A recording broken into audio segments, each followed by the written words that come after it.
Hi, welcome everybody. This is WIFCON Podcast number 3. It's been a while since our last podcast and a lot has happened. We are past phase 1 of the revolutionary FAR overhaul. So all the deviation guidance that's going to be issued has been issued. We've had a chance to look at it. And what we want to talk about today is specifically the deviation guidance for FAR Part 15, which was one of the last parts to be issued. So, Ralph, what was your opinion of the deviation guidance on FAR Part 15? Well, I'll comment on three things, Don. Start out with one thing. They reorganized it, which apparently is the guideline they're following with all the parts. So they're trying to write it sequentially as the contracting officer would go through the process. And I don't know, maybe that's a good thing, maybe it's not. It just changes all the numbers, but whatever. Anyway, let me talk about the three issues that I think are important. Number one, they did a good thing in adopting a policy change, which is unusual. Most of the parts have not changed policy, but here they decided to merge the clarification rule and the so-called communication rule into one rule, which makes a lot of sense. The FAR, as it was written in 97, never made any sense in this regard. So they put the two rules together. Unfortunately, they didn't think through what they were doing. And so they kept that certain aspects of proposal language in there, which was bad language in the first place and is not good language still. That they're going in the right direction, but they need to simplify that rule and make it more straightforward. So that's number one. Number two, there's a terrible part of this Part 15 that they could have changed if they're going to do policy changes, and that's the rule on electronically submitted proposals. That rule has created disagreement between GAO and the court over what it means. And it's a stupid rule in the first place. It talks about submitting the proposal a day early in order to have it qualify if the government screws up on receiving it. That rule, yeah, there it is. That rule desperately needs to be worked on. And they just left it alone. So they missed a big opportunity there. Hope maybe they'll pick that up in the proposed rules they publish, but I kind of doubt it.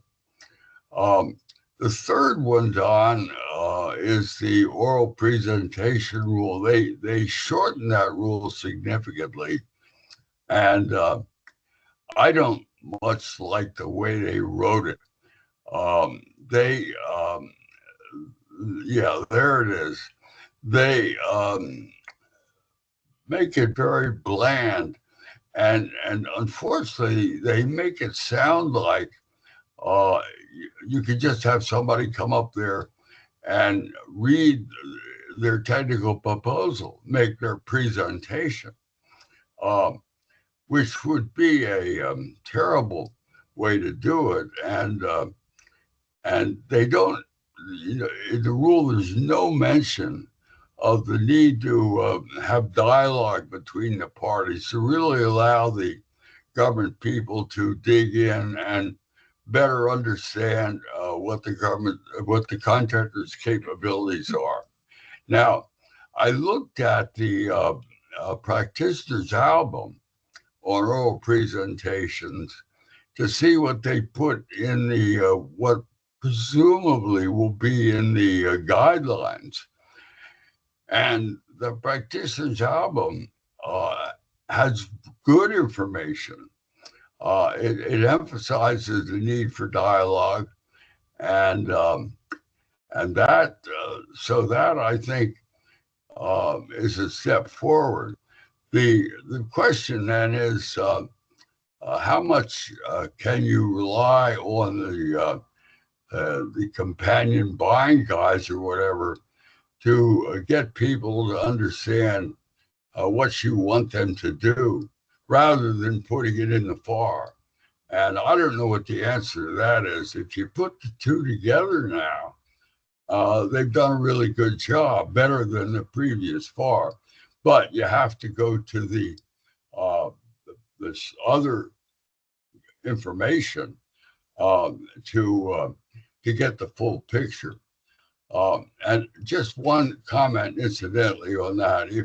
If you go to the practitioner's album, there is about a half-hour video by the Homeland Security Procurement Innovation Lab, and that is really a good video. I would recommend that everybody look at that video, spend a half hour to walk through it, because it goes through a whole stream of streamlining techniques that the Innovation Lab is promoting.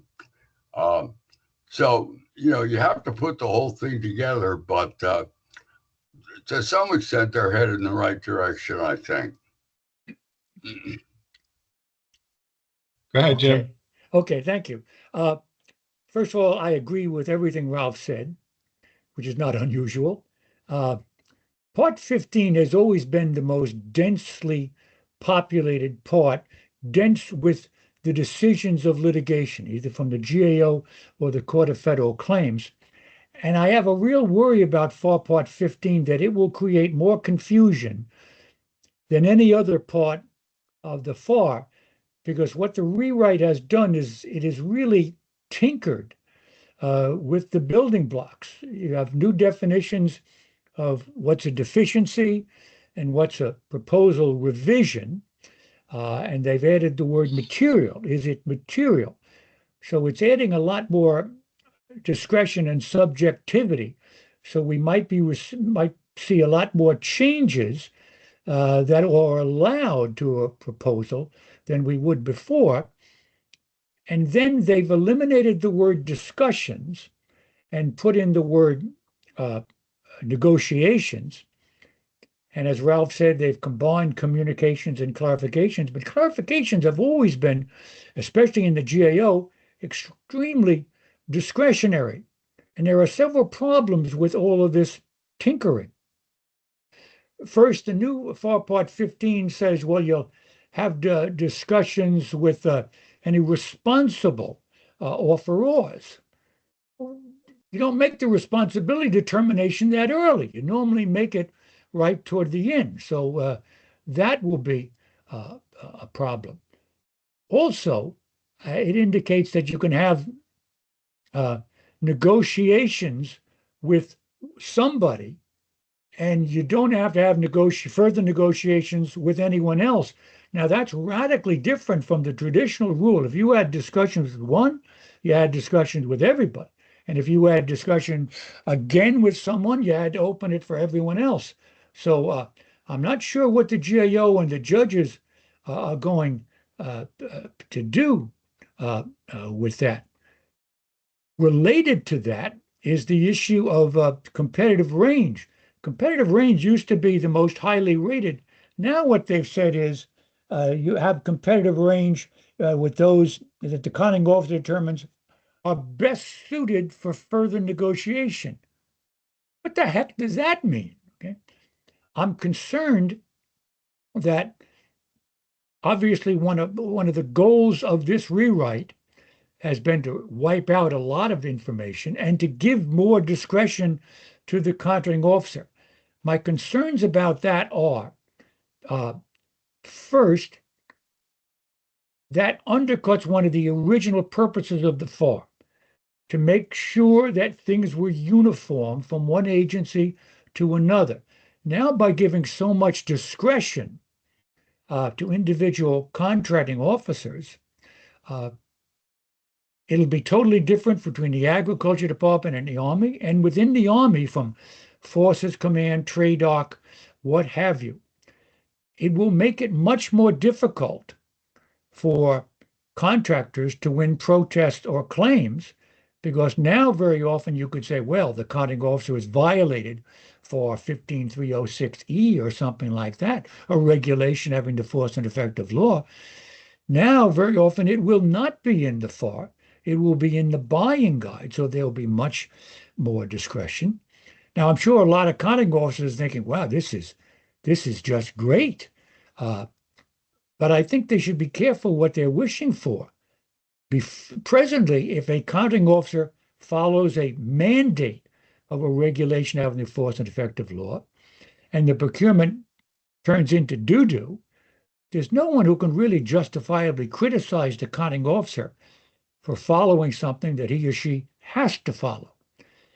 But if all of this comes to pass, and they had discretion whether to do A or B, and they chose B, and the procurement turns to doo-doo, there might very well be a lot of justified criticism against that individual. And that language about competitive range are best suited for further negotiation.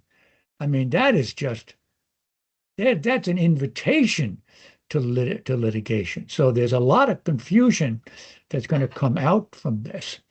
I agree with Ralph, and I'm sure Don and Vern have the same thoughts. I mean, this was an opportunity to clear up the mess about electronically submitted proposals, and they didn't do that.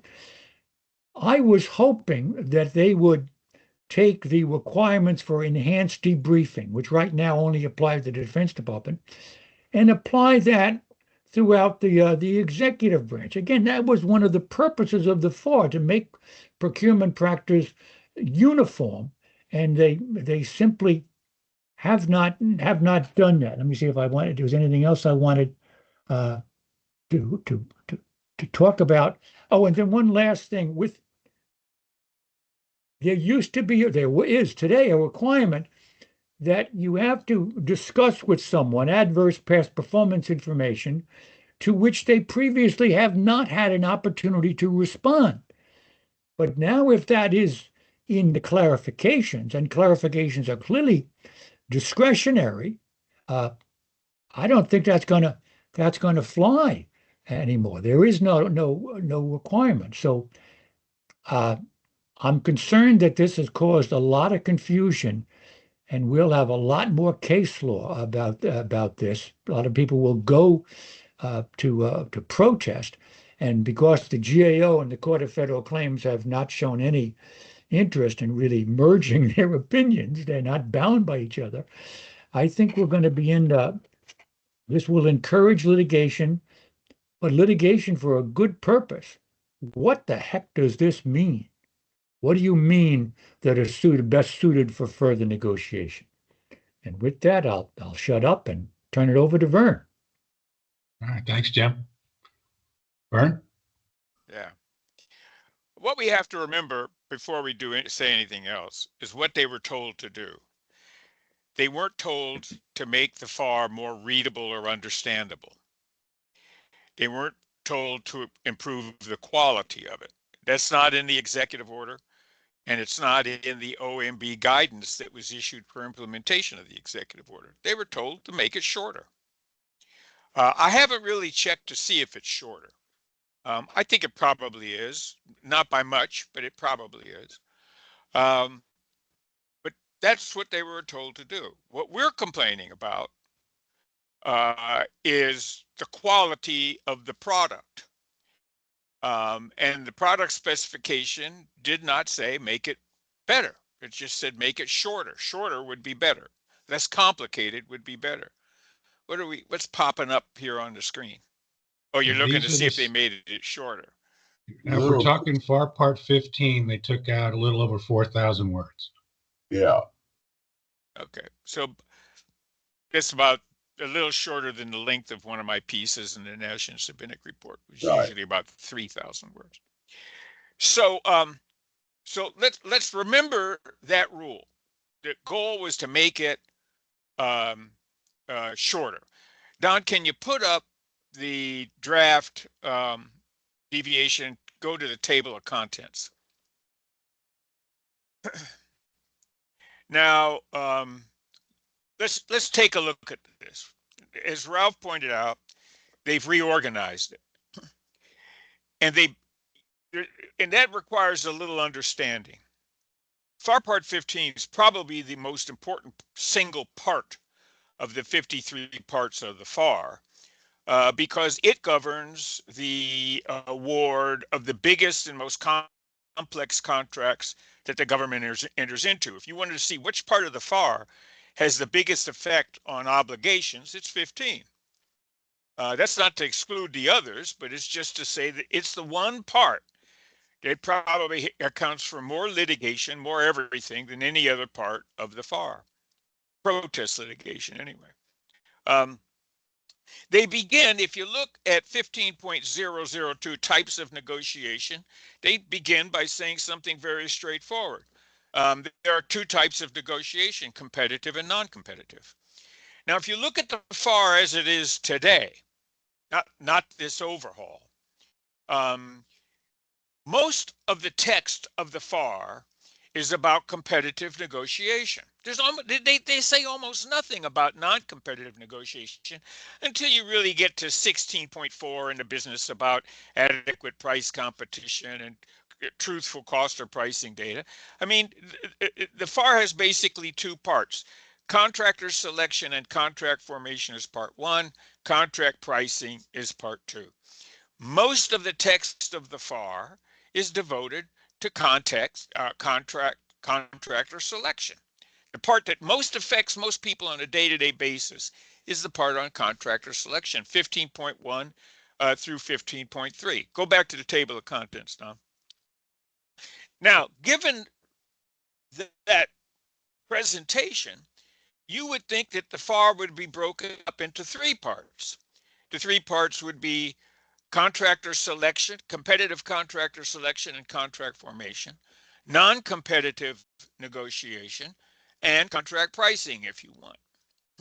Most of contract pricing deals with non-competitive negotiation. It says really very little except for the discussion of cost realism and price realism. It doesn't really say much about the pricing of competitive contracts because the presumption is that's will be wrapped up in the best value determination, about which they really say almost nothing today. And in this deviation either, they don't really say much about determining value. How do you determine that? They don't even define it. So if we look at this FAR Part 15 table of contents, to begin with, there are only 4 definitions in the current FAR, and they really reduce that to 2 definitions in the new FAR. They talk about, well, they have 4 in the new one. They have clarifications. No, not clarifications. They have Deficiency.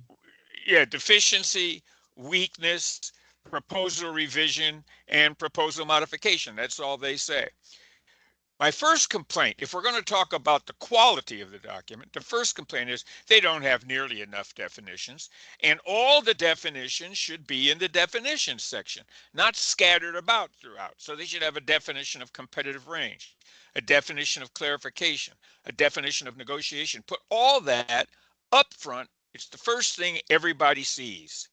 And if they need a definition, they can go back to that first part and look to see if there is such a definition. I have sent a list of definitions that I think they need to include, and I think I had about 20 in there. That you start off with clear concepts, so everybody knows what we're talking about. What are we talking about? What's value? What are you looking for when you're looking for value? It's easy to define value. There's any number of ways you can define it. You have to choose, but it's not a lengthy definition. You don't need a dissertation. Same with clarification. They devote a whole subsection in the overhaul to the process of clarification without ever really saying what clarification is. How is it distinguished from negotiation? I gave them a definition of clarification. I doubt they'll use any of the stuff I gave them. They asked for it, but I was asked for it, but they're not going to use it. They've gone so far with this now. They're up against the deadline. What we have is pretty much what we're going to get. So that's my first part. Inadequate definitions, weird organization. It should just be 3 subparts: competitive negotiation, non-competitive negotiation, contract pricing. A lot of the stuff in contract pricing could be edited to make it more concise, or what might be even better is to merge FAR Part 16 and FAR 15.4, which are both really about pricing. FAR Part 16 is really about pricing. They could merge those two together. It makes a lot more sense in a way, and just focus on contractor selection and contract formation. If they really want to say anything about non-competitive negotiation, they could have a little guidance in there about it. But the way they're defining negotiation in this book, they're suggesting in this, scroll down to 15.000. Scope. Okay, this part addresses policies and procedures. Well, Sorry. policies and procedures used in competitive and non-competitive negotiations. All right, competitive in one subpart, non-competitive in another. These acquisition procedure provides an opportunity for, and God bless them, back and forth negotiation. No one teaching negotiation would tell everybody that it's back and forth. One tactic in real negotiation is the guy makes a concession, and then you ask for another concession, and he makes that concession, you ask for another. You keep asking for concessions until he says, wait a minute, it's your turn. And then you give them something negative, hardly anything. I mean, what are they talking about when they're talking about negotiation? What kind of negotiation? Negotiation, in ordinary sense, means you talk to each other till you come to an agreement, a handshake. Then what happens? The government writes it up in a contract document, sends it to the contractor for review. The contractor reviews it. If it conforms to their understanding of what was agreed to, they sign it, send it back to the contracting officer, who then signs it. That's not what takes place in source selection today. And they don't say anything in here to explain that distinction. Moreover, I suspect that most of the workforce doesn't really have much experience with one-on-one, face-to-face bargaining. So this is the production of folks who were trying to mainly achieve their mission. I could go on, but there's no point. I've written it up for the National Sabinic Report. My critique will show up in another week or so. But this is the production of people who are following their instructions. Make it shorter. They weren't told to make it better. They weren't told to make it clear. They weren't told to make it more understandable. One failure in all of this is to recognize that the government's regulations belong to the people of the United States. And this regulation should be understandable by anybody who wants to do business with the government in a competitive way. They should be able to understand what all these rules are. So when they talk about, can you scroll down a little bit, Don? Scroll down to where they talk about, keep going. Types of, yes, wait, back up. Types of acquisition, stop. Paragraph B, competitive acquisitions. Competitive acquisition is a process whereby an award is made after soliciting offers. Soliciting offers from multiple sources. When using this acquisition strategy, these folks need to get, I don't know. Why are you using words like strategy? That came from the old ASPR. It was a military organization. They like to talk about strategy. What, in the context of procurement, is a strategy? The four of us know what that means, but how does the public, and what do you mean by strategy? It's an acquisition. Is it a method? Is that what they're talking about when they talk about a strategy? When they talk about an approach, which we're going to see later, do they mean method, process, procedure, technique? Why don't they get rid of all that jargon like they're supposed to, writing in plain English, and use the proper terminology? But they weren't thinking about that. They were just thinking about making it shorter. Had they been told to make it better and been given a reasonable amount of time, they might have produced a better product. But what they produced here, I don't want to use ugly words like doo-doo or suggestive words, but that's pretty much it. Poop. I mean, whatever you want to say. I don't blame the people who did this. They were following their instructions against a very unreasonable deadline. And they did what they were told to do. But had I been in charge, we would have done something different. And we would have done it just as fast. Because what you need are people who understand all of this and who write well, who don't use words like approach, which is jargon in government contracting. Approach means method, process, procedure, technique, something like that. It's a poorly written document. It's a poorly organized document, but it is, I think, shorter. By how many words did you say, Don? It's like a little over 4,000. A little over 4,000. They performed their mission. And that's my summary. Will this make anything better? No. Will it fundamentally change the way people do things? It might change the way some people do things. Very enterprising organizations might try different things. Will it increase the use of oral presentations, which could save a lot of money? No, it won't. So I don't know what the long-term objectives of the executive branch were. If they were to make everything faster, cleaner, more effective, I don't think that'll be accomplished. Will some organizations or some individual contracting officers accomplish that through their initiative, their thinking, their study? Yeah, some will, but the government at large won't change. No. So that's my summary. All right, thanks, Vern. So I have a few things written down. One thing I was hoping for part 15 was that it would be really stripped down to just what was statutory. I think that it's still overregulated. I think this process is still overregulated. I kind of disagree with Jim. Jim, I think, wants some kind of uniformity. I would rather see a grant of discretion. I think that the pendulum's swinging the other way.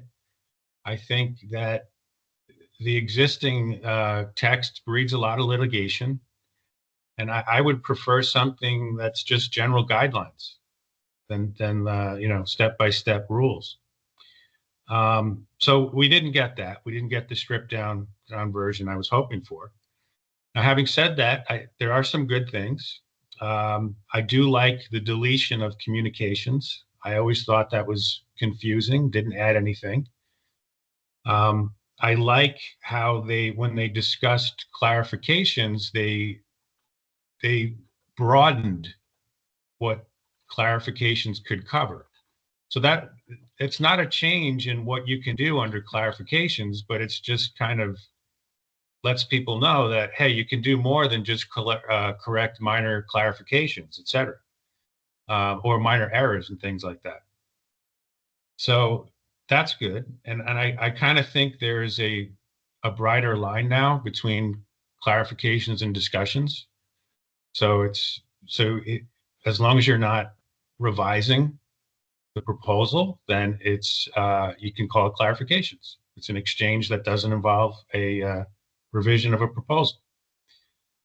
I like the change in the definition of competitive range, because the current definition says it's the most highly rated proposals.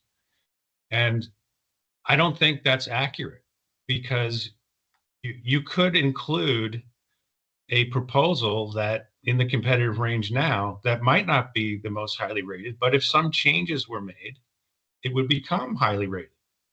And, some people may read that rule as it exists as you can't do that. That's how a lot of students read that rule when I taught this to newbies. So I kind of like that. I don't know why they can't change the late proposal rule. That seems like the easiest fix of the whole part. So I'm also disappointed that they didn't do that. And in the definition of proposal revision, I kind of get where they're going. They kind of want to limit this, what is a proposal revision, to material elements of a proposal. Okay. So I think they're on the right track, but they're not being clear. And I think what they need to do to be clear is differentiate between proposal and offer, and say proposal includes two things: an offer and then other information.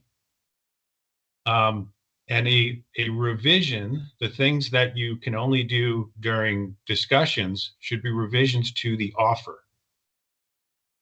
So this other information that's used to evaluate either the capability of the offer or the price, changes to that can be done at any time, and they're not discussions because they don't go to the offer. And I would like to see a definition of offer that's specifically what's promised. Go to the Black's Law Dictionary of offer. And then Can I give you a definition of offer? Sure. Here's what I sent to some people who asked for it. Offer means a promise or set of promises made in response to a request for proposals that firmly commit the offerer to perform in a specified way or to deliver specified results. An offer must be distinguished from those parts of the proposal that are non-promissory descriptive information. And I defined proposal as proposal means an offeror's submission in response to a request for proposals that includes 1, an offer, and 2, specified information. So I think using that definition, I would say I would not use the term proposal revision. I would use the term offer revision. Right. And then say during discussions, you can have an offer revision.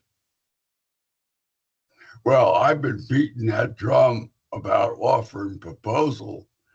But I made that suggestion to the people who rewrote the FAR in '97. And when I made it, it was in a public hearing. And all the heads were nodding up and down. I thought, boy, I really made a point. But when I read what they wrote, they totally ignored what you want to do, Don. And that if you want to go to a fundamental flaw of Part 15, that is the fundamental flaw. Yeah, I think they're trying to fix it with this material elements of the proposal language. So I think they do recognize there's a problem with GAO and the courts having a broad interpretation of what a proposal is, and any change to that would be discussions. So I wrote a definition of clarification. Would Okay. you like to hear it? Yeah. And there was a lot of interest in the clarification problem. And this is what I wrote. Clarification, as used in competitive negotiation, means any procedure in which the government seeks information it needs to completely understand, 1, the meaning of terms in an offer, or 2, the meaning of an assertion made by proposal information. Clarification does not involve negotiation and does not allow an offerer to explicitly change any term of its offer or assertion made by information, or to change it through crafty explanation. Why did you have the word explicitly in there, Vern? Well, because they might say, hey, we want to make this change. That's explicit. Okay, that's an explicit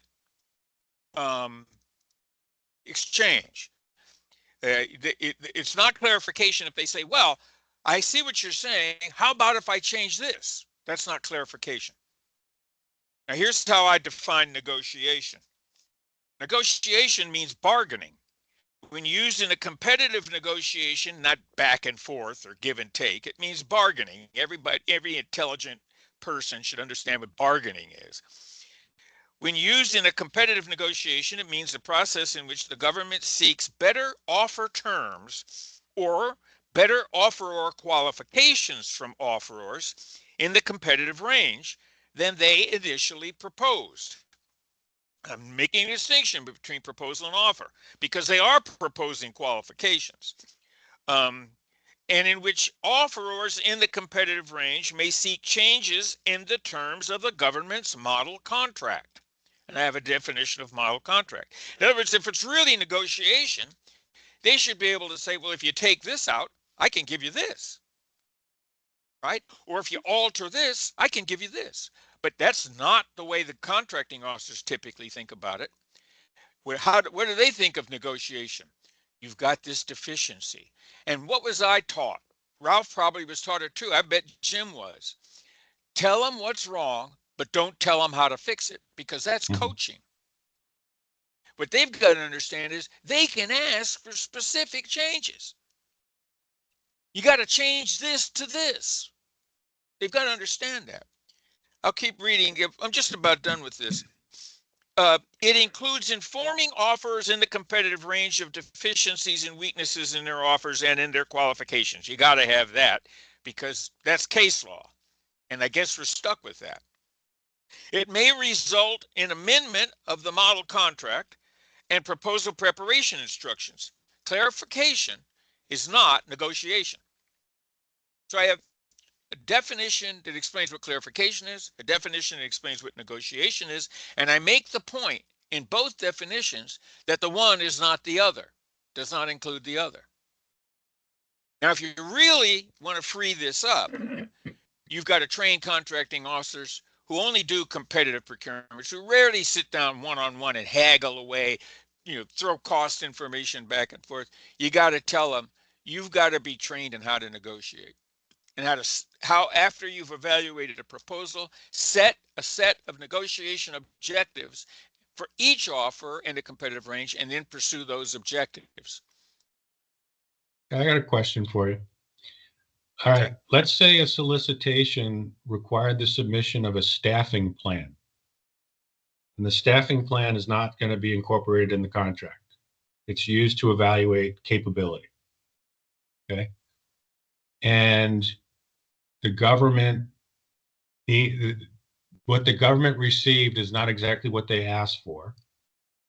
And they would like the offer to change part of it, to provide maybe more or different information. But what is that? If the offer responds and with the change to that, what is that? Is that negotiations? It depends. It affect the offer. It depends on how the RFP described the role of the staffing plan. Is it something that the contractor was promising to follow in performance? No. Or did the RFP make it clear? We're just going to use this to evaluate you as an offeror. Yeah, assume that. Capability. Okay. Assume that. I would say that's not an offer revision. Okay. That's a revision to the information. Okay, so that's not negotiation. What you were conducting was a test, and you're telling them your test response was not a good one, and we would like to see if you can make it better. Okay. If you can still demonstrate to us that you know what you're doing, because the one you gave us did not show that you know what you're doing. So at the end of negotiations, what do offerors submit? Offer revisions or proposal revisions? Well, if the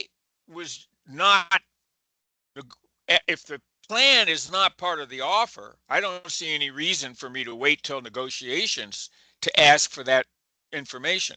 Now, forget about the plan. I'm just saying by your definitions, what's submitted after negotiations? An offer revision or a proposal revision? Offer revision. Okay. Revised promises. Okay. We Yeah, bargained for better terms. but what if the outcome of changing the staffing plan is a better price? Well, then you They have a can't. change in the, Then it becomes now a you have a change in negotiation, the offer. right? Now you I have a think change in the, Well, that changes the offer. That makes it a negotiation. well, not the change in the staffing plan. He can change the staffing plan without changing his price. Well, maybe you can or maybe you can't. I mean, but what if you can? Well, I mean, what if that gets you a better price? Isn't that why the contracting officer would talk about the staffing plan? I mean, if it's just a measure of capability, then the answer is you lose, right? You didn't propose a capable staff, therefore you're out of here. so. Depending on the circumstances, you may have to put in an offer revision and a proposal revision, just changing the information upon which the government will make its decision and the actual offer as to what you promised to do. But Well, the Vern, staffing plan is support for the offer. The offer is the promise of a price. so what do you call a revision to the information? Do you have a definition for like information revision? Revision. Because I don't have a definition for information revision. Do I? Well, No. why would the contracting officer even ask the question? I mean, What question? if the staffing plan is inadequate, why would you even talk about that? during Well, clarifications? it depends on why it's inadequate. It might be inadequate because it didn't fully explain the rationale for doing something in a certain way. It depends on what the instructions were for the staffing plan. The staffing plan might just be a sheet of paper with job descriptions and numbers of people. So, we have to say, what is the staffing plan? Right. You might call it offer support. The offer is this price. Now provide me with information in support of that. And you might come back during negotiation and say, look, I like your price, but your staffing plan doesn't support it. Yeah, it might very well Now, be go ahead, Vern. no, you go ahead, Jim. It might very well be a situation where the government, the accounting officer, is not convinced that that staffing plan reflects the real workload. So they may be asking for changes to that just to make sure that the offeror knows what is going to be required under the contract. It doesn't change the proposal or the offer at all, but it can ease the accounting officer's mind that yes, they fully understand what is required. Lockheed will be able to perform the contract, almost certainly, but the accounting officer wants to make sure that they know how much work is going to be required. Don, Yeah, I'd be in. curveball. No, I mean, Don's question is a good question, and it's the kind of question that should be asked when you're drafting a regulation.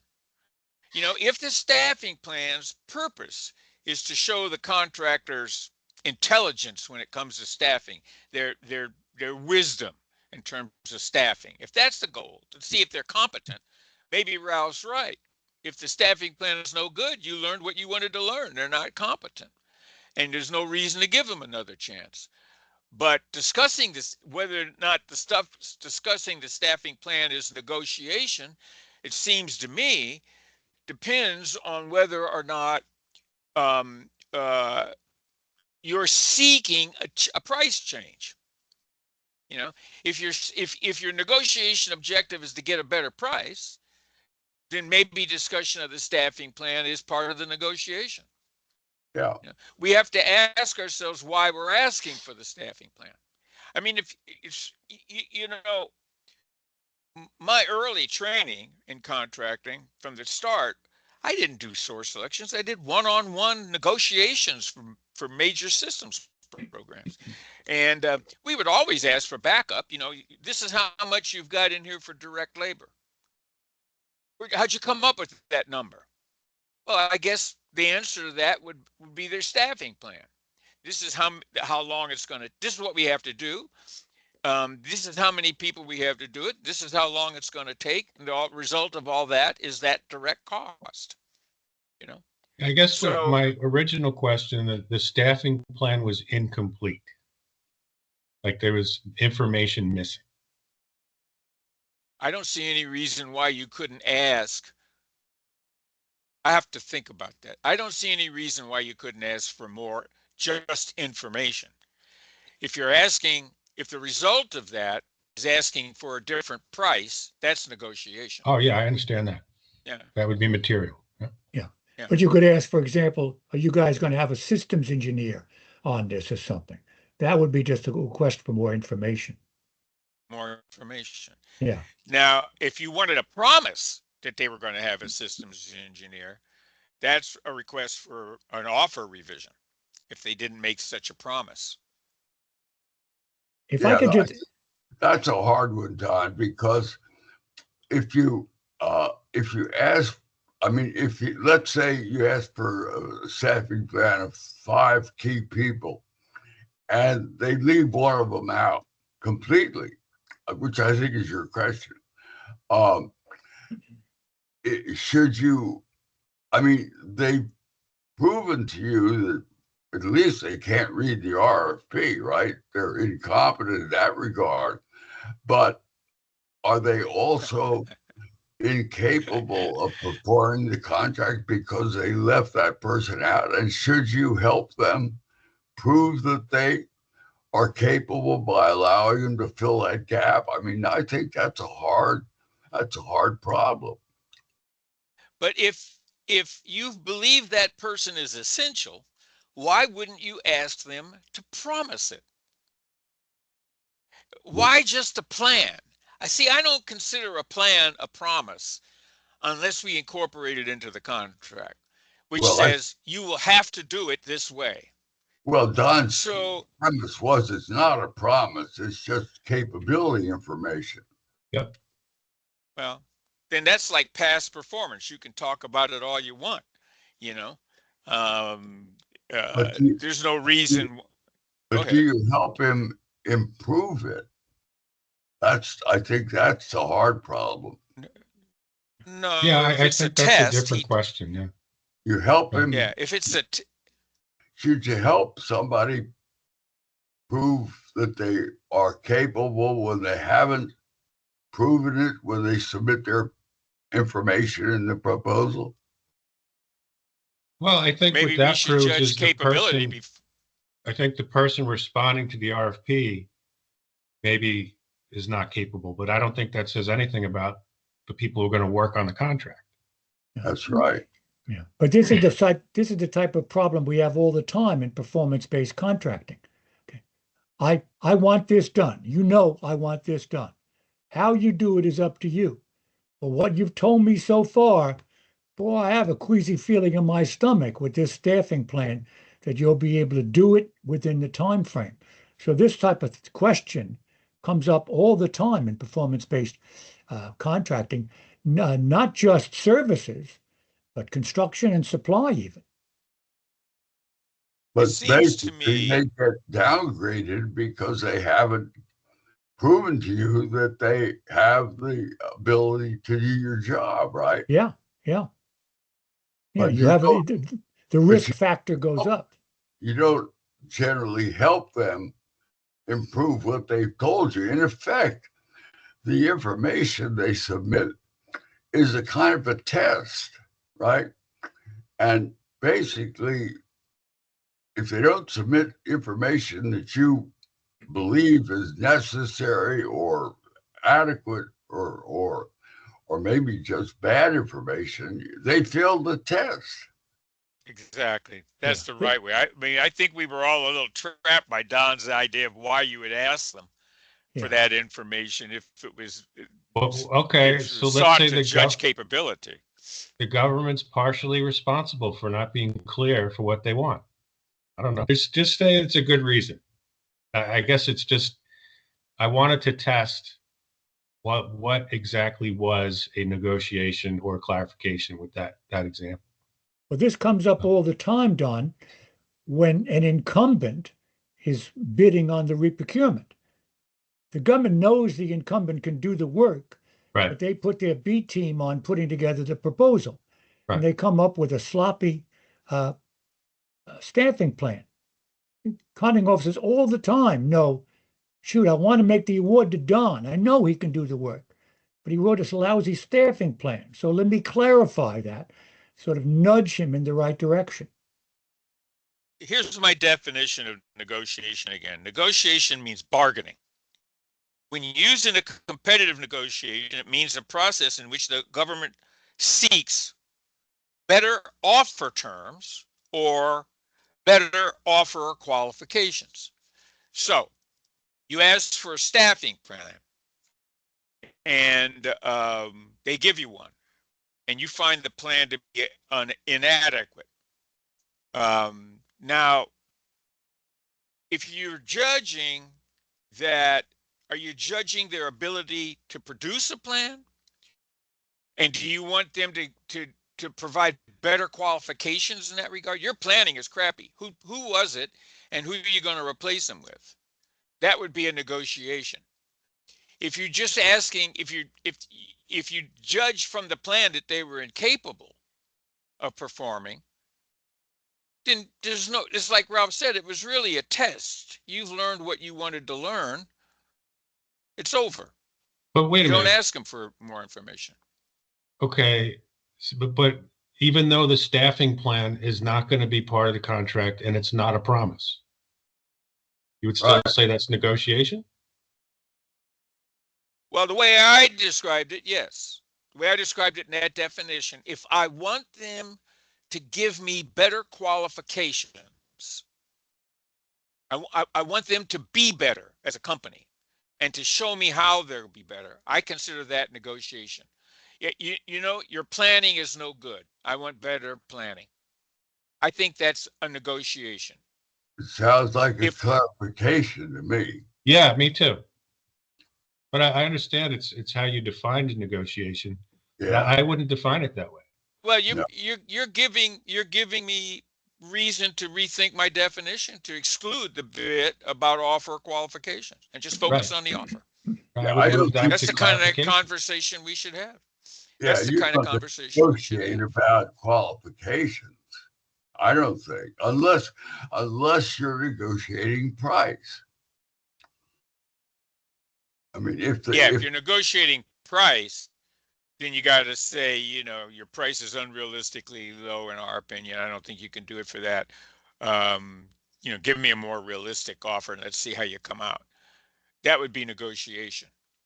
Yeah, but if you say that your staff, you didn't give me the quality people that I need for the staffing plan, so what you need to do is give me the right price for the right people. Now, obviously, that wouldn't be negotiating for a lower price. That would be basically asking for a higher price, right? Yeah, but the problem I have is you're saying, well, you didn't give me the kind of people I want. So let's say they said, okay, here are the people. And you say, that's better. Is that part of their offer? Are they promising to give you those people?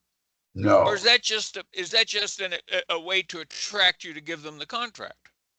And then once they get the contract, they'll put whoever on there they want. That's right. Exactly. I mean, you know, it's always this has long been a problem. They ask for key personnel, and you got to give me personnel with these key qualifications. So they give you this list of people, and then when the contract's awarded, you don't get that person. And what do they call that? Bait and switch. So now you get the legal issue. Did they get involved in bait and switch? And you're either asking for something as a test or you're asking for something as a promise. Yeah, it's that's one or the other.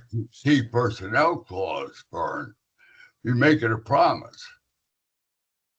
It's You don't another- make it, generally, you don't make it a promise for a specific person. You make it a promise for a person with specific qualifications. Yeah. I've seen it where it's a person, and when that Yeah. person doesn't show up for the job, then there's a problem. It's an unenforceable promise, but it's a promise. Well, Yeah, yeah, the what if issue the then person becomes the dies? What remedy. if they fall ill? What if they quit? Yeah. Well, I've written up Yeah. key personnel a lot, and I've said, it's you can ask for people of a certain qualification, but relying on the promise to give you a specific individual human being is kind of silly, because they can't promise you that. But that's It's what not a realistic they promise. do. Huh? They list specific people. Oh, yeah, they do. Well, that's just to prove that the offer has people of that qualification. And so they'll look for similar qualifications in a replacement. That's typically what happens. But, Well, what I if the think- person dies? What if they die? What if they Well, fall ill? The normal key personnel clause says Joe Smith or equivalent, right? I something don't know like- if That's that's what I see. normal, but Yeah. but you can have that. Yeah. But what I see is Joe And- Smith, and if Joe Smith can't do it, you need to propose somebody as qualified as Joe Smith. Right. And that language is in the contract, or that Yes. language? Yeah. Okay. Yeah. Yes. Well, It's if you see very- that language in the contract, Yeah, it's not a FAR clause, but a lot of the agencies, like the Energy Department, have come up with their own version. And I've seen one version Personnel. where it specifically said, with the approval of the accounting officer and at no increase in the allowable cost of the contract. So it can be it's a real swamp that is Mhm. that is in there. Hey, well, can I people switch? have learned the hard way. People Yeah. have learned the hard way. Can I switch subjects for one moment? Sure. Vern said something, and he mentioned case law, and he said, well, it's case law, so I guess we're stuck with it. I'd like to put in my 2 cents that if this change goes through, I think there's going to be a lot of cases that are really irrelevant. And I'll give you 2 examples. The competitive Talking about range. case law, Jim? Yeah, yeah. Yeah. Basically, in terms of the competitive range, it was, as Don said, most highly rated, and they changed to best suited for further negotiations. A lot of that old case law will go. And the rule about if you have discussions with one, you got to have discussions with everybody.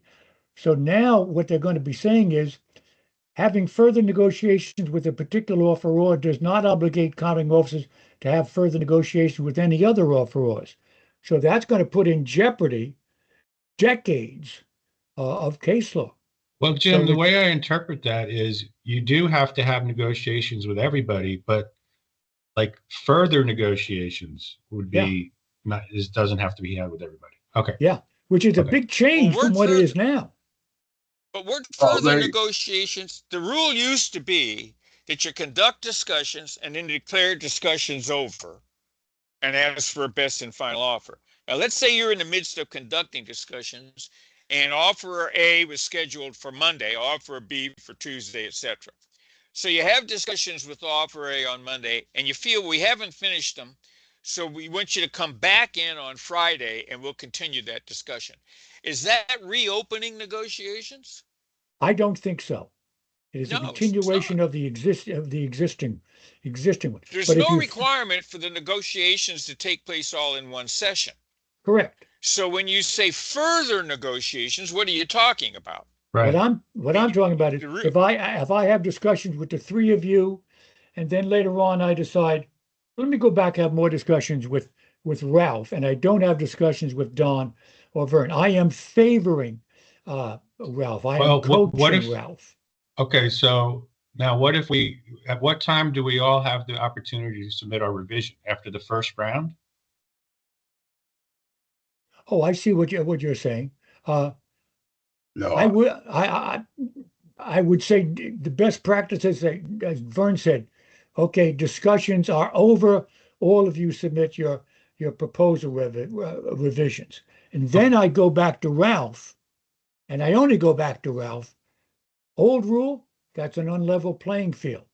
That's technical I leveling. still think that would be. I don't know. I see what it says, but I'm not Well, sure are that. you Go ahead. Well, can't you have discussions and then narrow the competitive range? Oh, you can, sure. The Yes. draft says that. So look, Yes. we've had discussions with 3 of them.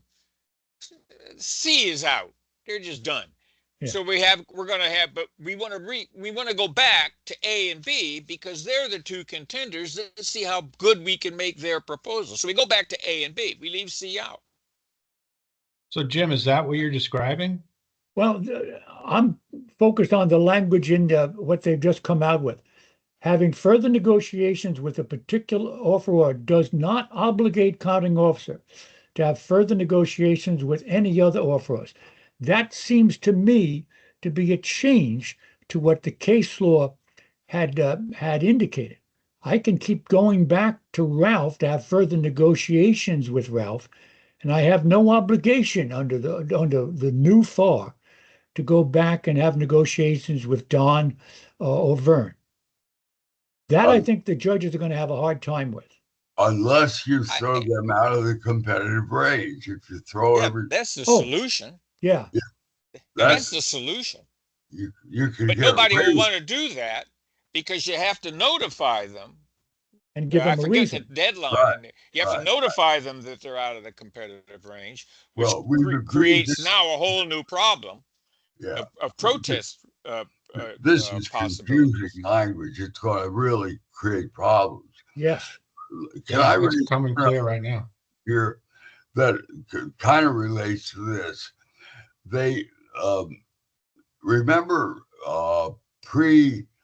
whenever there used to be 4-step, and NASA had a technique. Remember, there were techniques where you evaluated the proposals, picked a winner, and then negotiated with the winner. Yes. Which was really a good technique. It never was used very much. NASA used it a lot, but DOD never jumped on the 4-step, I don't believe. But DOD adopted 4-step. Yeah, but they adopted. I don't think many contracting officers actually used it. But we tried it where I worked, but nobody liked it because it took too long. Yeah, right. But that was an opportunity. On my view, that was an opportunity to give people an additional way to go about it, and particularly with high-tech procurements, where one person came out as considerably better than anybody else in the approach that they were going to use to satisfy your need. That was a really good technique. Pick that person and then negotiate with them. We go back to the old style negotiation that Vern and I were used to when we were doing it back in the dark ages. I have an interesting story about that. I used to take the procedure for 4-step, and I'd take it. I wouldn't reference the DFARs at all. I would just write the procedure on a Word document and give it to students. And I say, are we allowed to do this under the current FAR? Would this be okay? And the answer would be no, you can't do that. That's against the FAR. And then I'd show them the Federal Register notice that says, because the FAR obviously allows this, we're taking it out of the DFARs. Exactly. Well, you got to remember there were rules, and I was just looking to check it. Remember, there used to be a rule. You had to notify everybody when discussions were over, and you had to set a common cutoff date. It had to be the same for everybody. In other words, you couldn't hold discussions with somebody on Monday and say, okay, your best and final offers due next Monday. And then Tuesday, your best and final offers due next Tuesday. No, the GAO said it's got to be, because the regulation said, a common cutoff date. Now, I don't think they kept that language in here. I didn't catch that. But if you look at the screen, it says they have to be given an equal amount of time. Yeah, within which to submit their proposal. That's a good change, by the way, because it keeps the process moving. But Uh, uh, That's a bad you know, rule. That's what was the reason for the common cutoff date? It was that you were worried about leaking information, Yeah. right? And that yeah. rule was put in to plug that potential gap. And I think that was a good rule. I think they should have kept that rule. Yeah, this Okay. rule that you pointed out, Don, presupposes that there will be no leakage. Right.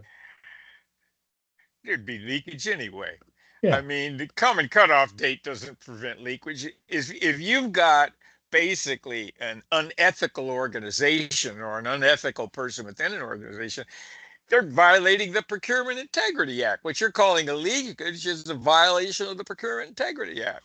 but a I common mean, that's cutoff date limits the opportunity to do that. That's right. you shouldn't even contemplate an opportunity. You set a rule. It's the law. We're not going to contemplate the possibility that you'll violate the law, and so we create this backstop to prevent it. I mean, you got to trust your staff. Oh, I don't know. you And must to me, believe in the that's not a tooth big fairy. issue. Well, Uh, uh, well, I have no experience with anybody I worked with ever leaking information to another competitor during a source selection. I'm sure it has happened, but I have no experience with that. I don't think it's widespread. I just That don't you know believe of. it. But I know of. It's true. It's true. But listen, nothing. If I'm just scheduling discussions on different days, I'm in discussion with the first guy. As a result of that, that night, if I'm going to break the rule, while the discussions are still going on with the others, I can call my contact. If I'm going to be unethical, a cheat, criminal, you know, I'm going to do it. I'll find a way to do it. I can walk out of the room, run down to my office, and make a phone call real quick. Look out for this. They're doing this. Why not? I mean, if that's what you're worried about, we need a lot more rules than we have. I don't I don't know. like the rule either You know. because it's going to be a nightmare to enforce. Yeah.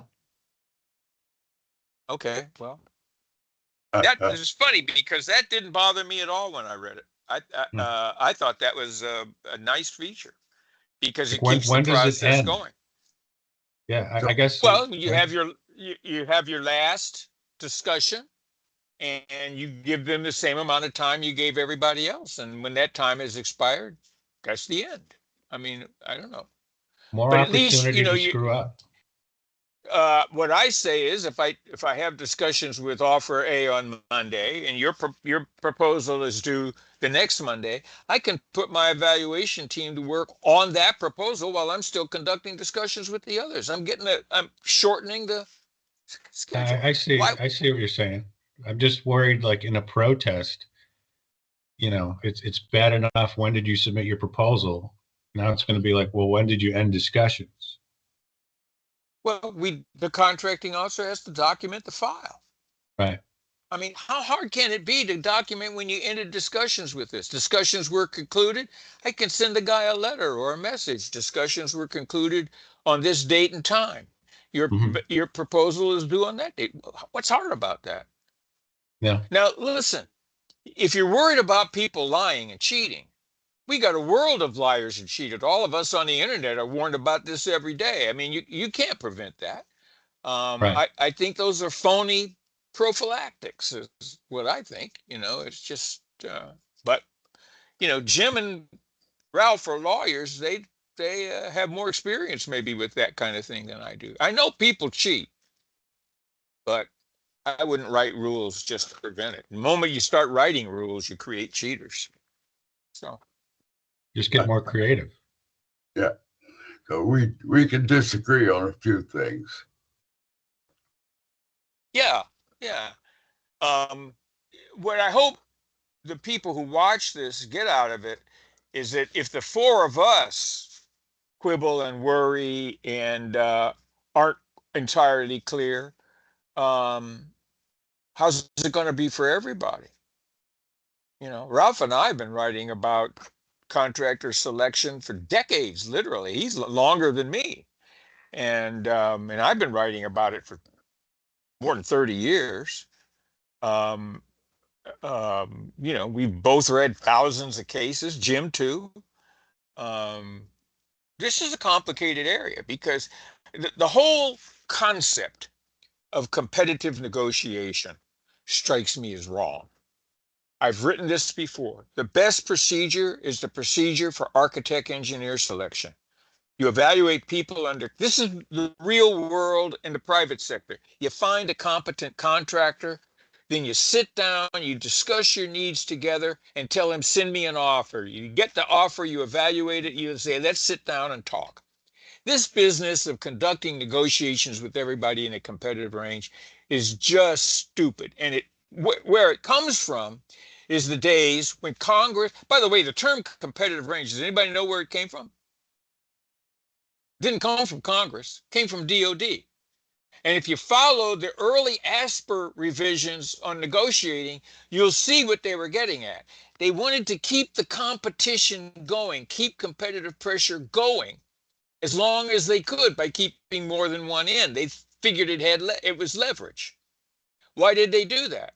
Because the emphasis was on price. The rule that gave us discussions was the Truth in Negotiations Act. And why did Congress pass it? Why did Congress require discussions with everybody in a competitive range? Go back and read congressional record. Go back and read the hearings. Because DOD was awarding contracts without discussions and Congress said, that's not consistent with negotiation. You're calling this negotiated procurement, but you're not negotiating. And then they thought, well, you got to keep the competition going. So let's require them to negotiate with everybody in the competitive range, because DOD wrote that rule before the statute was enacted. The statute borrows from DOD, not vice versa. Then the Comptroller General got involved with all these decisions about what meaningful discussions and blah, blah, blah. We've taken a simple process solved by the architect engineer procedure. You got to use the architect engineer procedure if you're buying the design of an outhouse on a Bureau of Land Management property. But if you're buying a nuclear weapon, you can't use it. What sense does that make? That's fourth step. Well, fourth step tried to do that, but it never really worked. Because remember, the comptroller said, you can't really negotiate in four-step government because if the negotiations result in you changing your requirements, you got to go back out with an amendment to everybody. In other words, the comptroller basically said, you can't really bargain. All you can do is tell the contractor you want better terms, or we won't pick you. I mean, that's why the fourth step was dropped. There needs to be a different word for that. For what? There's some exchange going on in competitive proposals, but it's not negotiation. Well, the whole word exchange is a dumb idea came up with the people on the FAR Part 15 rewrite. I mean, the word should be communication, not exchange. Exchanging. They're just. Well, the problem they used up the word communication in that stupid rule, so they had to find another word, and they came up with. But remember, right? Exchanges goes back to 1997. It's an old word. They just kept it. They're still using this jargon in this thing. Instead of saying what they mean. Could I sort of summarize this in my way?